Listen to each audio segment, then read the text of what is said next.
Hello everyone, welcome back to AD maths point. तो अभी तक हमने साइटोलॉजी के 2 लेक्चर कर दिए थे। ये थर्ड लेक्चर है। अगर आपने प्रीवियस लेक्चर नहीं देखे तो जल्दी जाके वो जरूर देखिए, ठीक है। तो पिछली वीडियो में जो लास्ट हमारा लेक्चर था उसमें मैंने आपको प्लांट सेल बना के दिखाया था ना, उसमें जितने भी सेल ऑर्गेनल्स थे और उसकी जो आउटर मेम्ब्रेन थी उन सब बताया था मैंने। अब हम डिटेल में उनके बारे में पढ़ेंगे, ठीक है। तो फर्स्टली हम किसके बारे में पढ़ेंगे? सेल मेम्ब्रेन के बारे में। अगर आपको याद होगा तो मैंने आपको बताया था इस सेल मेम्ब्रेन को हम और नाम से भी जानते हैं, जैसे कि हो गया प्लाज्मा मेम्ब्रेन।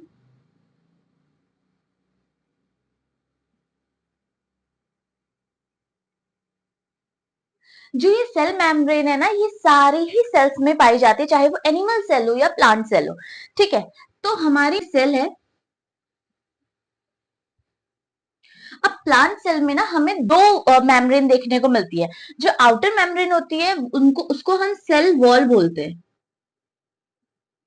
इसके बारे में भी हम इसके नेक्स्ट जो हम टॉपिक लेंगे वो सेल वॉल ही होगा, ठीक है।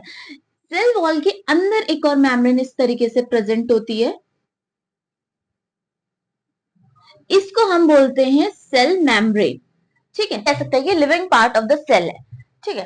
अब क्या बोला गया है कि जो सेल मेम्ब्रेन है किसने डिस्कवर करा था? कार्ल स्निगेली एंड कैरेमन ने। कब करा था? 1855 में, ठीक है। पहले क्या होते थे, हमारे पास सिंपल माइक्रोस्कोप हुआ करते थे, तो उससे हमें उतने डिटेल में हम सेल की स्टडी नहीं कर पाए थे। बट फिर उसके बाद हमारा इलेक्ट्रॉन माइक्रोस्कोप की डिस्कवरी हुई। उसके बाद हमने जो है सेल मेम्ब्रेन के स्ट्रक्चर के बारे में जाना। किसमें जाना? साइंटिस्ट थे ना, उनने आरबीसी में सेल मेम्ब्रेन का स्ट्रक्चर देखा और वहीं से उनने जो है ये मान लिया कि जिस सेल का स्ट्रक्चर होता है, सेल मेम्ब्रेन का स्ट्रक्चर होता है, वो इस तरीके से होता है, ठीक है। फिर हमें पता सेल मेम्ब्रेन जो होता है, ये मैंने आपको अभी भी बता दिया कि जो सेल मेम्ब्रेन होता है वो लिविंग थिंग होता है ऑफ द सेल। ये किससे बना हुआ होता है? लिपिड से, प्रोटीन से, कार्बोहाइड्रेट एंड वाटर से, ठीक है। अब डिफरेंट सेल में जो लिपिड और प्रोटीन का रेशियो होता है ना, वो डिफरेंट होता है। अगर हम आरबीसी की बात करें तो आरबीसी में हमें 52% जो है प्रोटीन देखने को मिलता है एंड 40% जो है हमें लिपिड देखने को मिलता है, एंड हमें कार्बोहाइड्रेट और वाटर की परसेंटेज देखने को मिलती है, ओके। अब ज्यादातर जो लिपिड होते हैं वो क्या होते हैं? फॉस्फोलिपिड होते हैं, ठीक है। फॉस्फोलिपिड किस तरीके से होते हैं? ये भी फॉस्फोलिपिड बाय लेयर के फॉर्म में होते हैं। किस फॉर्म में होते हैं? बाय लेयर, ठीक है। इसके दो पार्ट होते हैं, एक होता है पोलर हेड एंड दूसरा वाला होता है नॉन पोलर टेल, ठीक है। तो अब ये बाय लेयर है, तो मैं इस अब ये बाय लेयर है तो इसकी दो लेयर होंगी इस तरीके से। अब इसमें जो पोलर हेड वाला रीजन है वो क्या होता है? बाहर की तरफ को होता है इस तरीके से, और टेल वाला रीजन अंदर की साइड को होता है,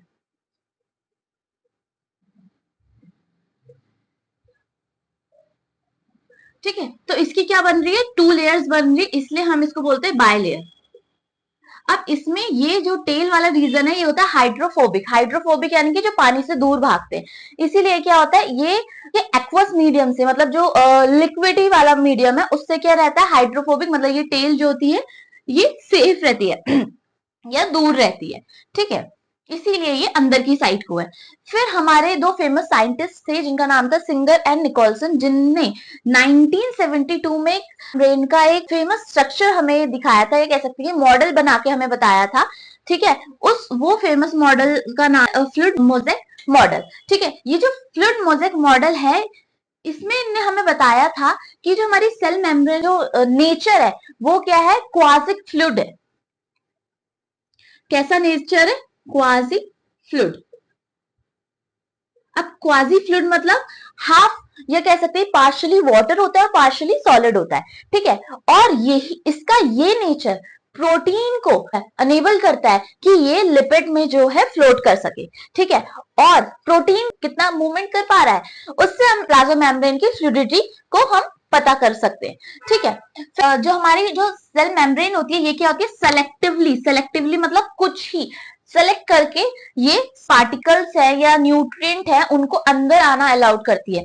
ये सेमी परमिएबल होती है, सेलेक्टिवली सेमी परमिएबल मेम्ब्रेन होती है जो कुछ ही पार्टिकल्स को, कुछ ही न्यूट्रिएंट को अंदर आना अलाउड करती है, बाकी को ये अवॉइड करती है, मतलब आने नहीं देती, एंटर करने नहीं देती है। ठीक है, help in the transportation of different substance. ठीक है, हमारी सेल मेम्ब्रेन कैसी है, सेलेक्टिवली सेमी परमिएबल है, तो ये कुछ ही पार्टिकल्स को अंदर आने देगी। अच्छा, अब जो ट्रांसपोर्टेशन हो रहा है डिफरेंट सब्सटेंस का, वो बिना एनर्जी के हो रहा है, बिना एटीपी के हेल्प से हो रहा है। ऐसे ट्रांसपोर्ट को हम बोलते हैं पैसिव ट्रांसपोर्ट। ठीक है, जैसे कि अगर हम कोई न्यूट्रल सॉल्यूट ले, फॉर एग्जांपल वाटर ले लिया। अब वाटर क्या है, न्यूट्रल है, तो वो कहां कैसे फ्लो करेगा, न्यूट्रल है तो ये इसको रोकेगी नहीं। ठीक है, हमारी जो सेल मेम्ब्रेन है वाटर का मूवमेंट या ट्रांसपोर्ट रोकेगा नहीं, तो हमारा वाटर कैसे फ्लो करेगा, ये कंसंट्रेशन ग्रेडियंट के साथ फ्लो करेगा। कंसंट्रेशन ग्रेडियंट मतलब high concentration to low concentration की तरफ को फ्लो करेगा। जैसे कि एक नदी है, ठीक है, अगर आप वाटर के जो डायरेक्शन है उसकी तरफ को तैरोगे तो वो इजी रहेगा, और जहां को वो वाटर का फ्लो जा रहा है, जहां को वो वाटर की डायरेक्शन है, आप उसी डायरेक्शन में आराम से मूव कर सकते हो, आपको एनर्जी की कोई नीड नहीं है। वहीं पर अगर आप अगेंस्ट द मोशन जा रहे हो, इट मीन की वाटर इधर को फ्लो कर रहा है और आपको इधर को जाना है, तो आपको ज्यादा एनर्जी लगाने की जरूरत पड़ेगी ना। तो जहां पर एनर्जी लगाने की जरूरत पड़ेगी, टीपी का यूज हो रहा है, ऐसे ट्रांसपोर्ट को वी कॉल एक्टिव ट्रांसपोर्ट। ठीक है, तो अगर ऐसा तो नहीं होगा कि सारे के सारे न्यूट्रल होंगे, सारे के सारे कंसंट्रेशन ग्रेडियंट के थ्रू जो है ट्रांसपोर्ट करेंगे। कुछ ना कुछ ऐसे तो होंगे जिसको मतलब होगा कि नहीं यार कुछ और ट्राई करते, कुछ नया ट्राई करते। अच्छा, वाटर का फ्लो इधर को हो रहा है, हम ना इसके अपोजिट ट्रेवल करते हैं। ठीक है, कुछ लोगों का ऐसा होता है ना, तो सेम वे ऐसे ही कुछ माइक्रो न्यूट्रिएंट भी होते हैं जिनको कंसंट्रेशन ग्रेडियंट के अगेंस्ट आने का बहुत शौक होता है। ठीक है, तो उस टाइम पे उनको क्या चाहिए होता है, आयंस चाहिए होते हैं। जैसे कि सपोज उनको क्या चाहिए होता है, कैरियर प्रोटीन चाहिए होते हैं। ठीक है, जो उन आयंस को या मिनरल्स को कंसंट्रेशन ग्रेडियंट के अगेंस्ट ट्रेवल करने में मदद करते हैं। ठीक है, कंसंट्रेशन ग्रेडियंट क्या है, लो टू हाई है। अब उनको क्या करना है, उनको उन जो आयंस है उनको इधर को ट्रेवल करना है, फ्रॉम सॉरी उनको कहां को ट्रेवल करना है, उन आयंस को H प्लस इधर को ट्रेवल करना है, from low concentration to high concentration. तो अगर उनको ट्रेवल करना है तो उनको किन की जरूरत होगी, कैरियर प्रोटीन की जरूरत होगी। ठीक है, तो फिर ये क्या करेंगे, कैरियर प्रोटीन लेके आएंगे और इजिली इसके कंसेंट्रेशन ग्रेडियंट के अगेंस्ट जो है ट्रांसपोर्टेशन हो जाएगा। ओके, एक्टिव ट्रांसपोर्ट और पैसिव ट्रांसपोर्ट समझ गए ना। अगर नहीं समझे तो मैं यहाँ पे फिर से आपको एक बार समझा देती हूँ। देखो, अगर हमारा ट्रांसपोर्टेशन है,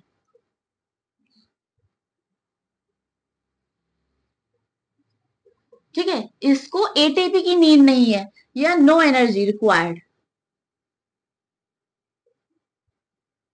ठीक है, या एटीपी की नीड नहीं है। ठीक है, ये कैसे फ्लो कर रहा है, ये कंसेंट्रेशन ग्रेडियंट के अलोंग फ्लो कर रहा है। ठीक है, कहां को हो रहा है,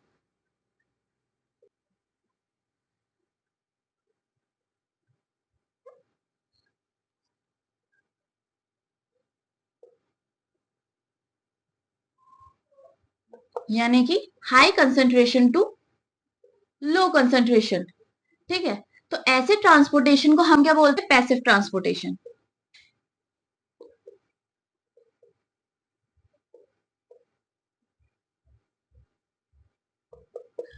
ठीक है, बट ऐसे ट्रांसपोर्टेशन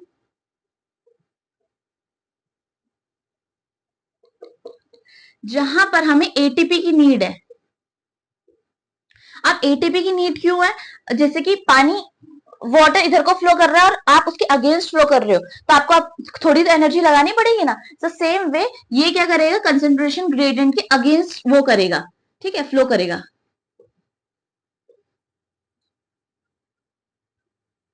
ग्रेडियंट यानी कि low concentration to high concentration. अब लो के से हाई की तरफ को जाना है, तो ये क्या करेंगे, कुछ कैरियर प्रोटीन की हेल्प लेंगे। ठीक है, सपोज आप, फिर से मैं एग्जांपल दूंगी, वाटर इधर को फ्लो कर रहा है और आपको इधर को फ्लो करना है, तो आपको एक रस्सी मिल गई जो किसी पेड़ से कनेक्ट है। ठीक है, तो आपने क्या करा, उस रस्सी की हेल्प से आप जो है चले गए इजिली, आपने नदी पार कर ली। ठीक है, वैसे ही इनको भी क्या चाहिए होगा, इनको भी चाहिए होंगे कैरियर प्रोटीन। ठीक है, ऐसे ट्रांसपोर्टेशन को हम बोलते हैं एक्टिव ट्रांसपोर्टेशन।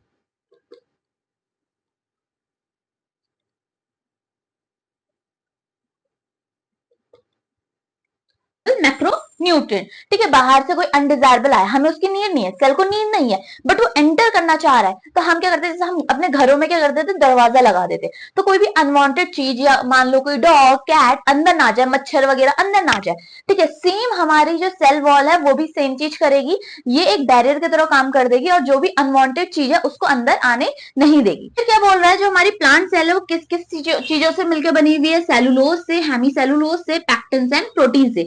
ये बहुत इंपॉर्टेंट है कि सेल वॉल किससे मिलकर बनी हुई है, और मैं प्लांट सेल की बात कर रही हूँ, ठीक है। मतलब ऐसे कभी आपको कभी क्वेश्चन आ जाए, क्योंकि कभी घुमा के क्वेश्चन आ जाता है कि एनिमल सेल वॉल किससे बनी हुई है, तो आप ये लिख के मत आ जाना अरे प्लांट सेल तो सेलुलोज हेमी सेलुलोज से बना है, तो ये भी बना हुआ है, ऐसे में तो सेल वॉल प्रेजेंट ही नहीं है, ठीक है। अभी तक हमने सेल की मेम्ब्रेन्स के बारे में पढ़ लिया था कि प्लांट सेल में प्लाज्मा मेम्ब्रेन पाई जाती है, सेल वॉल पाई जाती है, एनिमल सेल में सिर्फ प्लाज्मा मेम्ब्रेन या कह सकते हैं कि सेल मेम्ब्रेन पाई जाती है। अब हम सेल ऑर्गेनल के पे चलेंगे, ठीक है। अब हमें कौन कौन से सेल ऑर्गेनल पढ़ने हैं वो मैंने लिस्ट बना दी है। एंडोप्लाज्मिक रेटिकुलम, गोल्गी एप्रेटस के बारे में पढ़ेंगे, फिर lysosomes, vacuole, mitochondria, plastid, ribosomes and nucleus, ठीक है। अब सबसे पहले हम चलते हैं एंडोप्लाज्मिक रेटिकुलम में। तो अभी तक हमने सेल की मेम्ब्रेन के बारे में पढ़ लिया था, अब हम सेल ऑर्गेनल्स के बारे में पढ़ेंगे, ठीक है। तो पहला जो सेल ऑर्गेनल मैंने लिया है वो है एंडोप्लाज्मिक रेटिकुलम। इसके डिस्कवरर कौन थे, पोर्टर, कब करा था, 1945 में, ठीक है। ये जो ईयर है और साइंटिस्ट के नेम है ये बहुत इंपॉर्टेंट है, ठीक है। आप इनको याद करके जरूर रखिएगा और मेरे साथ साथ आप ये नोट्स भी बना के रखिए। मैं ये प्रॉपर नोट्स के फॉर्म में इसीलिए लिख रही हूँ ताकि आपके लिए इजी हो फ्यूचर में पढ़ने के लिए, ठीक है। दूसरा क्या बोला है, एंडोप्लाज्मिक रेटिकुलम क्या है, स्प्रेड है from the nucleus to the cell membrane, ठीक है। जब आप अगर आपको याद होगा, अगर आपने प्रीवियस लेक्चर अच्छे से देखा होगा, तो ये मेरा न्यूक्लियस था, तो मैंने जो एंडोप्लाज्मिक रेटिकुलम है इस तरीके से बनाए थे, ठीक है। तो ये क्या बोल रहा है, ये जो हमारा एंडोप्लाज्मिक रेटिकुलम है ना, ये न्यूक्लियस से स्टार्ट हो रहा है, न्यूक्लियस से स्टार्ट हो रहा है, कहां तक जा रहा है, हमारी सेल मेम्ब्रेन तक, ठीक है। सेल मेम्ब्रेन या प्लाज्मा मेम्ब्रेन तक ये क्या है, स्प्रेड है। दूसरा, ये सारे ही सेल्स में हमें देखने को मिलेगा एक्सेप्ट प्रोकैरियोटिक सेल, ठीक है। प्रोकैरियोटिक सेल्स क्या होती है, जो प्रिमिटिव सेल्स होती है, जो पुरानी सेल्स होती है, और इसके साथ साथ कहां देखने को मिलेगा, मैमल्स की आरबीसी में। अब आप कमेंट करके मुझे बताइएगा उनको मैमल्स बोलते हैं, ठीक है। और कहां एब्सेंट होते हैं, ये हमें बैक्टीरिया में एब्सेंट देखने को मिलते हैं और ब्लू ग्रीन एल्गी में ही एब्सेंट होते हैं, ठीक है। अगर जो हमारा एंडोप्लाज्मिक रेटिकुलम है ये क्या होता है, ये डबल्ड लेयर्ड स्ट्रक्चर होता है जो किससे बना होता है, लिपोप्रोटीन। लिपोप्रोटीन क्या होता है, प्रोटीन और लिपिड की कंबाइनली बात करते हैं तो हम उसको लिपोप्रोटीन कहते हैं। तो हमारा जो एंडोप्लाज्मिक रेटिकुलम है किससे बना हुआ है, लिपोप्रोटीन से। अब अब जो हमारा एंडोप्लाज्मिक रेटिकुलम है ना, ये दो टाइप का होता है, ठीक है। अगर आपने प्रॉपर प्रीवियस लेक्चर देखा होगा तो मैंने आपको उसमें बताया था कि दो टाइप के एंडोप्लाज्मिक रेटिकुलम में देखने को मिलते हैं, एक को हम रफ बोलते हैं। अब रफ किसको बोलते हैं, एंडोप्लाज्मिक रेटिकुलम की ना जो मेम्ब्रेन होती है ना, वहां पे ना राइबोसोम्स देखने को मिलते हैं, जो उसकी सरफेस को क्या बना देती है, रफ बना देती है। तो इसीलिए हमने इसका नाम क्या रख दिया, रफ एंडोप्लाज्मिक रेटिकुलम। यहाँ पे जो है हमारा राइबोसोम प्रेजेंट होगा, ठीक है। अब ये जो राइबोसोम होता है ये ना प्रोटीन को सिंथेसाइज करता है, क्या करता है, सिंथेसाइज प्रोटीन, सिंथेसाइजेस प्रोटीन। वहीं पर स्मूथ एंडोप्लाज्मिक रेटिकुलम की जो में हमें जो है राइबोसोम्स देखने को नहीं मिलेंगे। उसकी जो सरफेस होती है, उसकी जो मेम्ब्रेन होती है वो बहुत बिल्कुल स्मूथ होती है, ठीक है। यहाँ पे राइबोसोम एब्सेंट होते हैं, राइबोसोम एब्सेंट, ठीक है। तो यहाँ पे एब्सेंट है तो ये क्या करेगा, अब स्मूथ एंडोप्लाज्मिक रेटिकुलम है तो उसका भी तो कुछ फंक्शन होगा, तो ये लिपिड को सिंथेसाइज करेगा, ठीक है,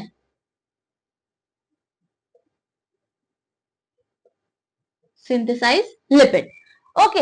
अब ये फ्रिक्वेंटली देखा जाता है उन सेल्स में जो एक्टिवली इन्वॉल्व होती हैं प्रोटीन के सिंथेसाइजिस में या सिक्रीशन में, ठीक है। ऐसी सेल्स में ज्यादा देखने को मिलता है जो प्रोटीन का सिंथेसाइज कर रही है, यहाँ जहां पे सिक्रीशन देखने को मिलता है। For example liver, pancreas, ETC, ठीक है। अब हम चलते हैं सेकंड सेल ऑर्गेनल पे। तो अब हम अपने दूसरे सेल ऑर्गेनल पे चलते हैं, जो कि है गोल्गी एपरेटस। ठीक है, इसको हम गोल्गी बॉडी भी बोलते हैं। ठीक है, इसको किसने डिस्कवर करा था? कैमिलो गोल्गी ने। कब करा था? 1898 में। ठीक है, ये सारे के सारे यूकैरियोटिक सेल में प्रेजेंट होती है एक्सेप्ट आरबीसी ऑफ मैमल। ठीक है, ये सिंगल मेम्ब्रेन स्ट्रक्चर होती है और इसको हम लिपोकॉन्ड्रिया भी बोलते हैं। क्यों लिपोकॉन्ड्रिया के बोलते हैं? ये लिपिड रिच सेल ऑर्गेनल होता है इसीलिए। ठीक है, लिपिड रिच, ये लिपिड रिच होता है इसीलिए हम इसको लिपोकॉन्ड्रिया भी बोलते हैं। अब इसका काम क्या है? जो हमारा एंडोप्लाज्मिक रेटिकुलम ने प्रोटीन और लिपिड का सिंथेसिस करा, ठीक है, उसकी पैकेजिंग करना। ठीक है, इसका काम क्या है? उसकी पैकेजिंग करना, जैसे कि प्रोटीन और फैट। ठीक है, साथ ही साथ ये पैकेजिंग भी करेगा और ट्रांसपोर्टेशन का काम भी करेगा। कहाँ ट्रांसपोर्ट करेगा? सेल की इनसाइड एंड आउटसाइड। ओके, अब हम चलते हैं अपने थर्ड जो है सेल ऑर्गेनल पे, जो कि है लाइसोसोम्स। इसका डिस्कवरर कौन है? D due. ठीक है, ये लाइसोसोम कैसा होता है? ये वेसल लाइक स्ट्रक्चर होता है, जो कि एक मेम्ब्रेन से क्या होता है? सराउंडेड होता है। ठीक है, वेसल लाइक होता है, सराउंडेड होता है मेम्ब्रेन से। कहाँ मेनली प्रेजेंट होता है? Animal cell. एनिमल सेल में भी वहां पर जो एंजाइम्स को सिक्रीट करते हैं, लिवर, पैनक्रियाज, किडनी, ये सारे इसके एग्जांपल्स हैं। ये हाइड्रोलाइटिक एंजाइम्स कंटेन करता है। अब हाइड्रोलाइटिक एंजाइम्स क्या करता है? ये जो बड़े मॉलिक्यूल्स जो हैं उनको वाटर की हेल्प से तोड़कर स्मॉल मॉलिक्यूल्स बना देता है, जैसे कि लाइपेज। ठीक है, लिपिड को तोड़कर स्मॉल उसका जो है स्मॉल पार्टिकल्स बना दिया। प्रोटेज मतलब प्रोटीन को ब्रेक करके वाटर की हेल्प से स्मॉल उसके पार्ट्स बना दिए। सेम कार्बोहाइड्रेट्स, ठीक है, कार्बोहाइड्रेट को ब्रेक करा और उसके छोटे पार्टिकल्स बना दिए। ठीक है, ये कहाँ ज्यादा एक्टिव होता है? ये एसिडिक जो पीएच जहां प्रेजेंट होता है ज्यादा, वहां पे देखने को मिलता है। इसको हम सुसाइडल बैग भी बोलते हैं। क्यों सुसाइडल बैग बोलते हैं? क्यों बोलते हैं? जैसा होता है कि जो लाइसोसोम होता है वो बर्स्ट हो जाता है, फूट जाता है, तो उसके वजह से जो ये हाइड्रोलाइटिक एंजाइम्स है ना, ये दूसरे सेल ऑर्गेनल को क्या करने लग जाते हैं? डिस्ट्रॉय करने लग जाते हैं, इनगल्फ करने लग जाते हैं, इसीलिए इनको सुसाइडल बैग भी कहते हैं। अब हम अपने नेक्स्ट सेल ऑर्गेनल पे जाते हैं, जो कि है वैक्यूल। वैक्यूल को किसने डिस्कवर करा था? डार्जिलिन ने। ठीक है, कब करा था? 1841 में। ठीक है, ये मेनली जो है कहाँ देखने को मिलता है? प्लांट सेल में। एनिमल सेल में, प्लांट सेल में एक बड़ा सा लार्ज आपको सिंगल वैक्यूल देखने को मिलेगा। वहीं पर प्लांट सेल में, ये पॉइंट मैंने यहाँ पे नहीं लिखा हुआ है लेकिन मैं आपको एक्सप्लेन कर रही हूँ, इन प्लांट सेल छोटे छोटे वैक्यूल्स हमें देखने को मिलते हैं। ठीक है, प्लांट सेल में जो वैक्यूल है ऑलमोस्ट 90% जो स्पेस है वो कवर्ड कर देता है। ये सिंगल मेम्ब्रेन बाउंडेड होते हैं, जिसको हम बोलते हैं टोनोप्लास्ट। जो मतलब इसकी आउटर बाउंड्री है उसको हम क्या बोल रहे हैं? टोनोप्लास्ट बोल रहे हैं। ये क्या कंटेन करता है? वाटर कंटेन करता है, सैप कंटेन करता है, एक्सक्रीटरी प्रोडक्ट और अदर मटेरियल। इसको आप समझ सकते हो कि ये स्टोर रूम है प्लांट का। अगर कुछ भी चीज अगर स्टोर करके रखनी है तो ये वैक्यूल में स्टोर करता है। ठीक है, फिर अगर हम प्लांट सेल की बात करें, जो टोनोप्लास्ट है फैसिलिटेट करता है transportation of number of ion और other material against the concentration gradient. ठीक है, ये क्या करता है? हेल्प करता है। ठीक है, जो टोनोप्लास्ट है हेल्प करता है ट्रांसपोर्ट करने में आयन्स और material against the concentration gradient, यानी कि low concentration to high concentration में ये जो है आयन्स और मटेरियल को जो है ट्रांसपोर्ट करने में मदद करता है। फिर अगर अमीबा की बात करें तो इसमें कॉन्ट्रेक्टाइल वैक्यूल देखने को मिलता है, जो कि ऑस्मो रेगुलेशन और एक्सक्रीशन के लिए बहुत इंपॉर्टेंट होता है। वहीं पर अगर हम बहुत सारी सेल्स की बात करें, फूड वैक्यूल्स देखने को मिलता है। वो कैसे फॉर्म होता है? जब ये वैक्यूल जो है फूड के पार्टिकल को इनगल्फ कर लेता है, मतलब कह सकते हैं कि खा लेता है। ठीक है, मान लो कि ये फूड पार्टिकल है तो इसको क्या कर दिया? इस तरीके से, ठीक है, इनगल्फ कर दिया, पूरा निगल लिया। ठीक है, तो हमें यहाँ पर फूड वैक्यूल देखने को मिलता है। अब हम चलते हैं अपने फिफ्थ सेल ऑर्गेनल पे, जो कि है माइटोकॉन्ड्रिया। इसकी डिस्कवरी किसने करी थी? कोलिकाई ने। कब करी थी? 1880 पे। तब उनने सिर्फ इसकी डिस्कवरी करी थी, इसको नाम नहीं दिया था। फिर एक और साइंटिस्ट आए थे एल्टमैन नाम के, इनने इसको नाम दिया था बायोप्लास्ट। फिर उसके बाद एक और साइंटिस्ट आए, सी बेंड्रा, जिनने 1897 में इसको माइटोकॉन्ड्रिया का नाम दिया। ठीक है, 3 साइंटिस्ट है, अगर आप ये 2 साइंटिस्ट का नाम याद रखेंगे वही इंपॉर्टेंट है। एल्टमैन को उतना नहीं, अगर आपको याद नहीं है तो कोई बात नहीं, बट सी बेंड्रा ने इसको नाम दिया था, ये याद रखिए। ठीक है, छोटे होते हैं, सर्कुलर रॉड शेप होते हैं, ठीक है। डबल लेयर्ड स्ट्रक्चर देखने को मिलता है किस तरीके से, ये हमारा माइटोकॉन्ड्रिया है, ठीक है। ये डबल लेयर होता है, ठीक है। दो मेम्ब्रेन देखने को मिलती है, जो आउटर मेम्ब्रेन होती है वो फ्लैट होती है, वहीं पर जो इनर मेम्ब्रेन होती है ये फिंगर लाइक स्ट्रक्चर देखने को मिलता है, जिसको हम बोलते हैं क्रिस्टी, ठीक है। अब जो हमारा माइटोकॉन्ड्रिया है इसको हम power house of the cell भी बोलते हैं, power house of the cell क्यों बोलते हैं, ठीक है। एक साइकिल होती है, क्रेब्स साइकिल, जहां पे एटीपी का प्रोडक्शन होता है, ठीक है। तो वो जो प्रोसेस होती है वो कहां पे टेक प्लेस करती है, माइटोकॉन्ड्रिया के मैट्रिक्स पे, ठीक है, जिसके वजह से वहां पे एटीपी का फॉर्मेशन होता है, इसीलिए इसको power house of the cell बोलते हैं। अगर नेक्स्ट टाइम कोई आपको बोले अच्छा ठीक है बताओ हम माइटोकॉन्ड्रिया को power house of the cell बोलते हैं लेकिन क्यों, तब आप इसका आंसर दोगे क्योंकि जो क्रेब्स साइकिल है जिसमें एटीपी का फॉर्मेशन होता है वो माइटोकॉन्ड्रिया के मैट्रिक्स में टेक प्लेस करता है, ठीक है।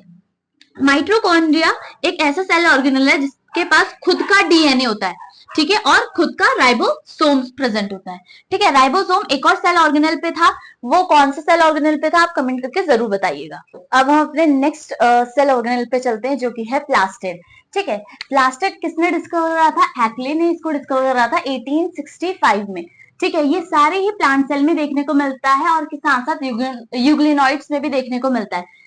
बस कहाँ देखने को नहीं मिलता, बैक्टीरिया में, फंगी में और कुछ एल्गीज में इसको देखने को नहीं मिलता, कुछ algae, there are some algae, मैंने ऑल एल्गी नहीं कहा है, सम एल्गी, ठीक है। ये कैसे होते हैं, स्पेरिकल होते हैं, या तो फ्लैट होंगे, कलरफुल होंगे, या तो कलरलेस स्ट्रक्चर होंगे, ठीक है। डिफरेंट डिफरेंट जो है प्लास्टिड पाए जाते हैं। इनके पिगमेंट के बेसिस पे हमने इनको 3 कैटेगरी में डिवाइड किया गया है, ठीक है। पहले हमारा है ल्यूकोप्लास्ट, जो ल्यूकोप्लास्ट है ये कलरलेस होता है। अब कलरलेस है मतलब कलर नहीं दे रहा है, तो इसका काम क्या है, ठीक है, इसका काम क्या है, स्टोरेज का, ठीक है। ल्यूकोप्लास्ट भी क्या होता है, 3 टाइप के होते हैं, एक होता है अमाइलोप्लास्ट, ये क्या है, स्टोर करता है स्टार्च को, ठीक है। फिर इलायोप्लास्ट, ठीक है, इलायोप्लास्ट क्या करता है, फैट को स्टोर करता है। फिर एल्यूरोप्लास्ट, या इसको हम प्रोटीनोप्लास्ट भी बोलते हैं, जो कि स्टोर करता है प्रोटीन को। अब जो ल्यूकोप्लास्ट है कहाँ देखने को मिलता है, ये रूट्स में देखने को मिलता है, ये अंडरग्राउंड जो स्टेम्स है उनमें देखने को मिलता है। चलो अब हम पढ़ते हैं क्रोमोप्लास्ट और क्लोरोप्लास्ट के बारे में। अब हमने ल्यूकोप्लास्ट के बारे में पढ़ लिया, तो अब हम पढ़ेंगे क्रोमोप्लास्ट के बारे में, ठीक है। वो जो ल्यूकोप्लास्ट है वो कलरलेस था, लेकिन हमारा क्रोमोप्लास्ट क्या है, कलरफुल प्लास्टिड है, जो कि फ्लावर और फ्रूट को क्या देता है, कलर देता है, ठीक है। ये फैट सॉल्युबल कैरोटीनॉइड पिगमेंट्स हैं, जैसे कि कैरोटीन और जेंथोफिल, यानी कि ये क्या कौन सा कलर देता है, रेड, येलो, ऑरेंज कलर देता है to different parts of the plants, like fruits को कलर दे रहा है, फ्लावर्स को कलर दे रहा है, ठीक है। और ये किसमें हेल्प करता है, क्रॉस पॉलिनेशन में, ठीक है। फ्लावर्स का जो कलरफुल नेचर होता है वो बाकी बर्ड्स वगैरह, इंसेक्ट्स वगैरह को, बर्ड्स वगैरह को अपने तरफ को अट्रैक्ट करते हैं, जो कि क्रॉस पॉलिनेशन में हेल्प करते हैं, ठीक है। चलो अब हम क्लोरोप्लास्ट के बारे में पढ़ेंगे, ठीक है। क्लोरोप्लास्ट क्या होता है, ग्रीन कलर देता है प्लांट को, ठीक है। कहाँ पे प्रेजेंट होता है, लीफ की मेसोफिल सेल्स में, ठीक है। इसका शेप कैसे होता है, लेंस शेप, ओवल, स्फेरिकल या रिबन लाइक ऑर्गेनल ये होता है, ठीक है। इसके शेप्स जो होते हैं वेरी करते हैं, ठीक है। कहाँ पे प्रेजेंट होता है, ये उन पार्ट्स में प्रेजेंट होते हैं जो लाइट में रहते हैं, ठीक है। सिर्फ उन्हीं पार्ट में, जिसकी लीफ जो है या यंग, अगर हम प्लांट के स्टेम की बात करें तो वो लाइट के कांटेक्ट में रहते हैं, तो वहां पर हमें जो है क्लोरोप्लास्ट देखने को मिलता है। हमारा जो क्लोरोप्लास्ट होता है वो डबल लेयर होता है, आप देख रहे होंगे मैंने डबल लेयर बनाई है। दूसरा, इसमें जेल लाइक स्ट्रक्चर प्रेजेंट होता है, इसको हम स्ट्रोमा बोलते हैं, ठीक है। अब इसमें क्या होता है, ग्रुप ऑफ कॉइन्स, देख रहे हो आप, मैंने यहाँ पे कॉइन सा स्ट्रक्चर बनाया है, तो ये जो ग्रुप ऑफ कॉइन्स है इसको हम बोलते हैं ग्रेनम। मतलब एक क्लोरोप्लास्ट में कितने ग्रेनम प्रेजेंट होते हैं, 40 to 60 ग्रेनम हमें देखने को मिलते हैं। मैंने सिर्फ 3 बनाए, ठीक है, ताकि थोड़ा क्लियरिटी हो, बट यहाँ पे कितने मिलते हैं क्लोरोप्लास्ट में, 40 to 60। अब आप देख रहे होगे ये जो है ये कॉइन जैसे स्ट्रक्चर एक के ऊपर एक ऐसे लाई कर रहे हैं, ठीक है। तो कंबाइनली इन कॉइन के जो ग्रुप है, ये स्ट्रक्चर है, इसको हम बोलेंगे ग्रेनम, ठीक है। और अगर हम एक सिंगल कॉइन की बात करें तो उसको हम बोलते हैं थैलेकॉइड्स। और एक ग्रेनम को दूसरे ग्रेनम से जो कनेक्ट कर रही है, ठीक है, उसको हम क्या बोलते हैं, lamina, okay. The stroma of chlorophyll contain enzyme required for synthesis of carbohydrate and protein। तो स्ट्रोमा में जो एंजाइम प्रेजेंट होते हैं वो कार्बोहाइड्रेट और प्रोटीन को सिंथेसाइज करने के लिए जरूरी होते हैं, ठीक है। फिर क्या बोल रहा है, also contain DNA and ribosomes. जो हमारा क्लोरोफिल होता है वो भी डीएनए, खुद का डीएनए और राइबोसोम्स कंटेन करता है। अगर आपको याद होगा तो एक और हमारा सेल ऑर्गेनल था जिसमें मैंने बताया था कि उसके पास खुद का डीएनए और राइबोसोम्स होता है। ठीक है, अब क्या बोला रहा है कि जो क्लोरोफिल पिगमेंट प्रेजेंट इन थैलेकॉइड्स, जो क्लोरोफिल है वो प्रेजेंट होता है, क्लोरोफिल प्रेजेंट मतलब जो ग्रीन कलर वो दे रहा है प्लांट को, वो कहाँ पे प्रेजेंट होता है, थैलेकॉइड में। ओके, तो अगर हम बात करें कि क्लोरोप्लास्ट का जो राइबोसोम्स है वो कैसा होता है, वो स्मॉलर होता है, 70s का होता है। वहीं पर हमारा जो साइटोप्लाज्मिक राइबोसोम है वो बड़ा होता है और वो होता है 80s। ओके, जैसे कि चलो ये मेरी एक सेल है, ठीक है, और इसमें मैंने एक बना दिया है क्लोरोप्लास्ट। ओके, तो इसमें कौन सा राइबोसोम प्रेजेंट होगा, इसमें प्रेजेंट होगा 70s। वहीं पर ये जो मैट्रिक्स है सेल की, मैंने आपको बताया था कि जो सेल की मैट्रिक्स होती है उसको हम क्या बोलते हैं, साइटोप्लाज्म। तो उसमें जो राइबोसोम प्रेजेंट है वो कौन, वो होगा 80s। ओके, चलो अब हम सेकेंड लास्ट सेल ऑर्गेनल पे चले गए हैं जो कि है राइबोसोम्स। ठीक है, इसके डिस्कवरर कौन थे, पेलाडे। कब करा था, 1955 में। ठीक है, ये किससे बना होता है, एंड प्रोटीन से ये मिलकर बना हुआ होता है, और ये एंडोप्लाज्मिक रेटिकुलम में स्कैटर्ड फॉर्म में मिलता है, वहीं पर हमारा साइटोप्लाज्म में ये फ्री स्टेट में मिलता है। ठीक है, ये ओनली सेल ऑर्गेनल है जो कि दोनों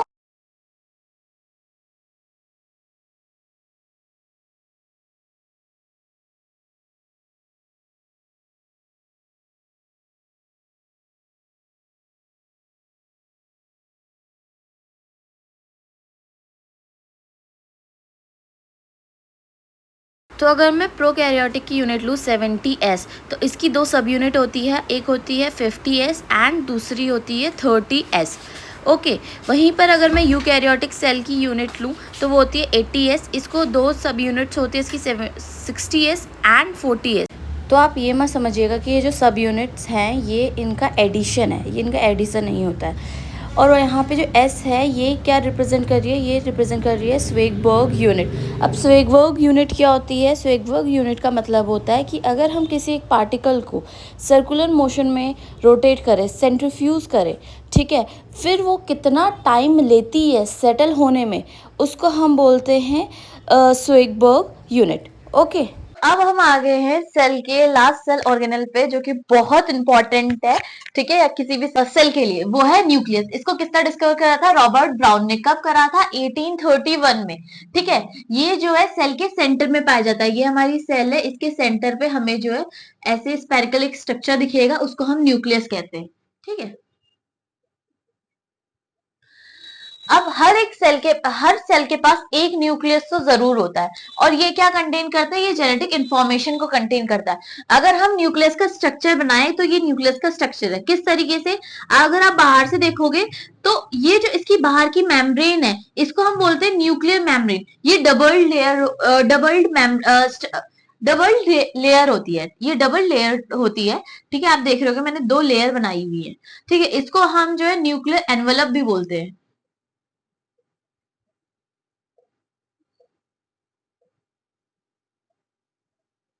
ओके, एंड इस मेम्ब्रेन के यहाँ पे अगर आप देखोगे तो यहाँ पे एक थोड़ा सा स्पेस आपको दिख रहा है, उसको हम बोलते हैं न्यूक्लियर पोर। अब देखो, जैसे सेल के अंदर का जो मैट्रिक्स था उसको हम साइटोप्लाज्म बोल रहे थे, वैसे ही न्यूक्लियस के अंदर का जो मैट्रिक्स है उसको हम क्या बोलेंगे, न्यूक्लियोप्लाज्म। ठीक है, फिर आपको ये थ्रेड लाइक स्ट्रक्चर दिख रहे होंगे जिनको हम बोलते हैं क्रोमेटिन। ठीक है, ये क्या कंटेन करता है, ये क्रोमोसोम कंटेन करता है, जहां पर क्रोमोसोम के अंदर क्या पाई जाता है, डीएनए। ठीक है, जहां पे हमारी जेनेटिकल इंफॉर्मेशन स्टोर होती है। फिर आपको अगर ये बीचों बीच में एक स्पेरिकल स्ट्रक्चर दिख रहा होगा, इसको हम बोलते हैं न्यूक्लियोलस। अगर आपको अभी ध्यान होगा तो इससे पहले जो हमने सेल ऑर्गेनल पढ़ा था राइबोसोम्स, उसमें मैंने बताया था राइबोसोम्स कहाँ फॉर्म होते हैं, न्यूक्लियोलस में। तो न्यूक्लियोलस का काम क्या है, formation of ribosome. Okay, so cytology हमारी यहाँ पे खत्म हो गई है। अब हम जो है एक नए टॉपिक की तरफ को बढ़ेंगे या नए चैप्टर की तरफ को पढ़ेंगे। अगर आपको कोई भी कंफ्यूजन है, कोई भी डाउट है, तो आप कमेंट करके जरूर बता सकते हैं। Okay, bye bye.